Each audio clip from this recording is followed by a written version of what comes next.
Look at her. Oh, Raven? Raven. You and Raven together, you've been doing Tutor Boot for so long. Who knew? You know, I just think that very, very few people realize how eccentric and weird Raven is. Oh, yeah? She's very like, she's antisocial. So she likes to kind of like hide herself in her own environment. She lives in Riverside and has a very comfortable home with her dogs and her boyfriend, and she's fine with that. But highly, highly creative. We have a very long history. I remember when Raven was just David the Go-Go Dancer, and I think he had a very special name like Phoenix. Phoenix, Yeah, yes, that's right. I remember. Phoenix the Go-Go Dancer. I remember when Raven was just a Go-Go Dancer, but it's been really fun with many of my friends who we've known for like now almost decades or even decades, that it's just fun to see how we've all evolved and kind of stuck together as friends and realized that we have some history together. I don't know, I just fucking love Raven. I love Raven, and I especially love her because she is such a creative force, and but also very weird, very eccentric, and just kind of does her thing, and I respect that. That's a person I respect a lot. So, and I also like to disrespect. Right, of course. Especially on camera. That's the best time.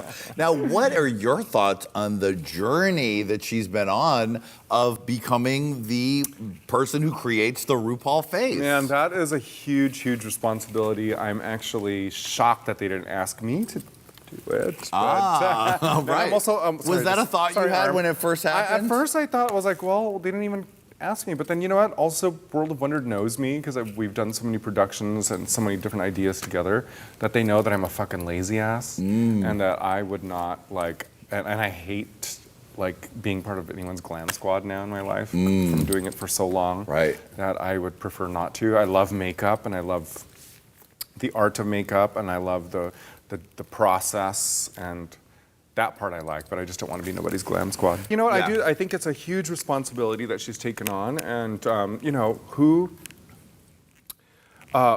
can take over something, you know, so iconic, someone so iconic, and do an amazing job? Raven can, and she has done an amazing job, and she's gone through a lot of scrutiny. The fans, the Reddits, and they have talked so much shit. And working with someone closely as part of their glam squad, it takes time. You don't immediately know what their needs are and what their comfort levels are, and you kind of figure that over time. And she's really kind of learned it very, very quickly, and has definitely taken her own spin and her own style into how she creates RuPaul. Yeah. Yeah.